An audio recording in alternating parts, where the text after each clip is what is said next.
تو چلیں آج ڈرامہ سیریل کی قسط 402 کا جائزہ لیتے ہیں۔ کہانی میں ایک بہت بڑا بحران آیا اور گزر گیا۔ جواہر کا خطرہ ٹل چکا ہے۔ جی بظاہر تو ٹل چکا ہے، لیکن بڑا سوال یہ ہے کہ ایسے شدید صدمے کے بعد زندگی کیسی ہوتی ہے؟ بالکل، اور میرے خیال میں آج کی قسط کا جو مرکزی خیال ہے نا، وہ یہی ہے، خوف کے بعد امید۔ ہم دیکھیں گے کہ کردار اس سے کیسے نمٹتے ہیں۔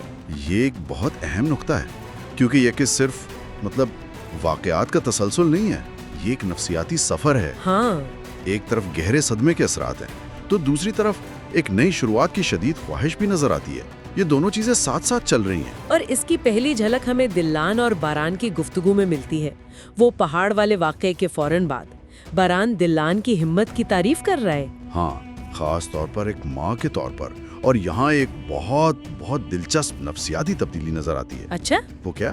دیکھیں، جب باران کہتا ہے مجھے تم پہ فخر ہے، تو یہ صرف تسلی کے الفاظ نہیں ہیں، اس سے پہلے وہ ہمیشہ دلان کا محافظ تھا، ہے نا؟ ہاں بالکل۔ باران کے والد صاحب تو شدید غصے میں تھے کہ اس نے اکیلے یہ سب کیوں کیا۔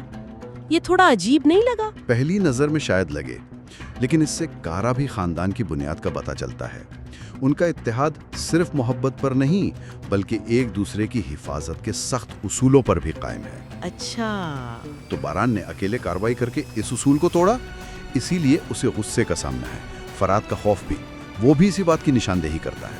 ایک کا خطرہ مطلب پورے خاندان کا خطرہ۔ تو ایک طرف یہ موت کا سایہ ہے، لیکن کہانی ہمیں یہ بھی دکھا رہی ہے کہ ایسے ہی اندھیرے میں امید کی کرنیں بھی پھوٹتی ہیں۔ اور امید کی سب سے بڑی کرن شاید ہارون اور یاسمین کی کہانی میں ہے۔ اوہ ہاں، آخر کار ان کی محبت کا اقرار تو اس قسط کا سب سے خوشگوار لمحہ تھا۔